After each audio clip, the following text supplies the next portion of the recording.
Tervist, head sõbrad, on nädala kommentaari aeg.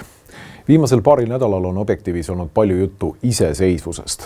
Teemast rääkis nii toimetuse seekordne juhtkiri kui ka Fookuses saade. Need inimesed, kes on võimul olnud ja kes kujundavad meie riigi nägu, et nad on mingis mõttes nagu iseseisvusest väsinud. Et iseseisvus on ära tüüdanud ja hoopis kasulikum on olla kellegi kohapealne asehaldur. Need, kes lähevad Euroopasse tööle, sellega kaasnevad teatud sissetulekud, hüved, see on selge, aga ka ilmselt kohalik eliit leiab, et palju kasulikum on teenida võõrad isandaid kui omaenda rahvast. Miks see teema on saanud üheks Objektiivi peateemaks? No väga lihtsal põhjusel.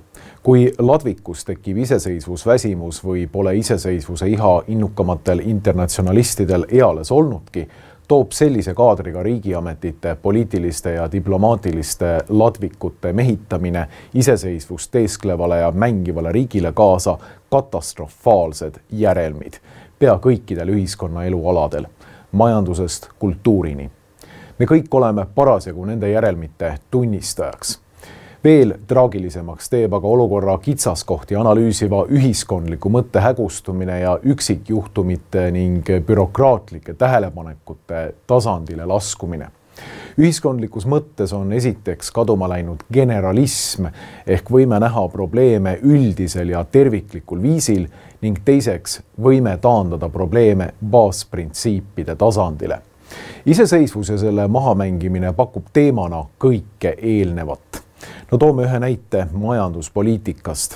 Olen korduvalt väljendanud seisukohta, et riigile on kohustuslik iseseisva ja oma kodanike huve arvestava majanduspoliitika sisseseadmine. Mitte globalistliku võõrkapitali vaba sissevool ja välismaiste pankade poolt teenitud tulu maksuvaba väljavedamise soosimine.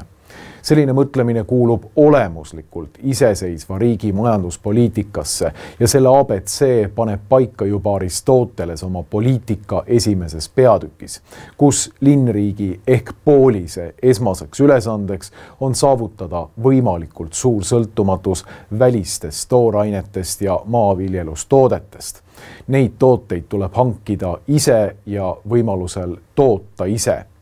Kui võrrelda sellist tervemõistuslikku nägemust Eesti majanduspoliitikaga, kus tunnussõnaks on läbi taasiseseisvumise perioodi olnud välismaisel kapitalil põhinev paljuski näiline majanduskasv ja omamaise tootmise hävitamine, siis on selge, et sellise iseseisvusväsimuse keskmes on eelkõige vaimne ja moraalne probleem.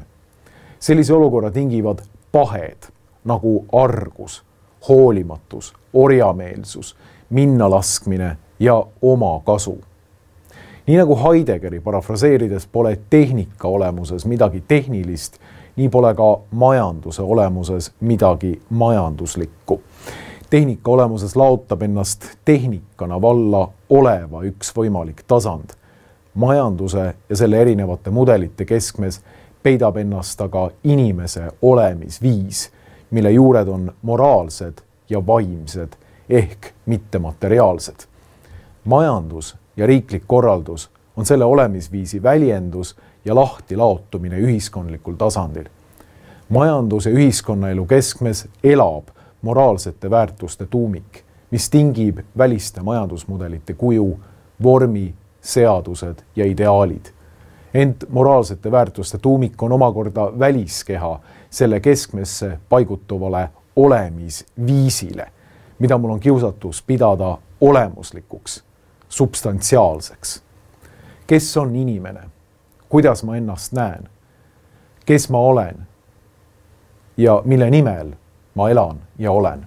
Iseseisvuse ja vabaduse realiseerimiseks peab olema moraalsed eeldused. Üks olemise viis, mis kardab ebatervet sõltuvust ja orjust rohkem kui surma, mis peab esmaseks oma enda riigi kodanike huve.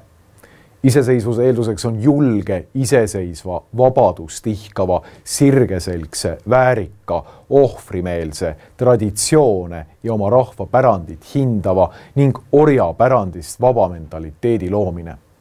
Iseseisvuse eelduseks on voorused. Voorus on aga omandatud hea harjumus.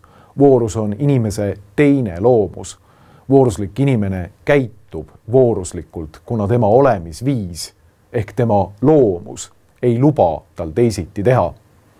Kuni seda vundamenti pole tekkinud, siis müüvad meie kaaseestlased tükk tüki haaval oma kodumaa maha, noored valguvad välja ning meie rahvastikku ootab ees hääbumine.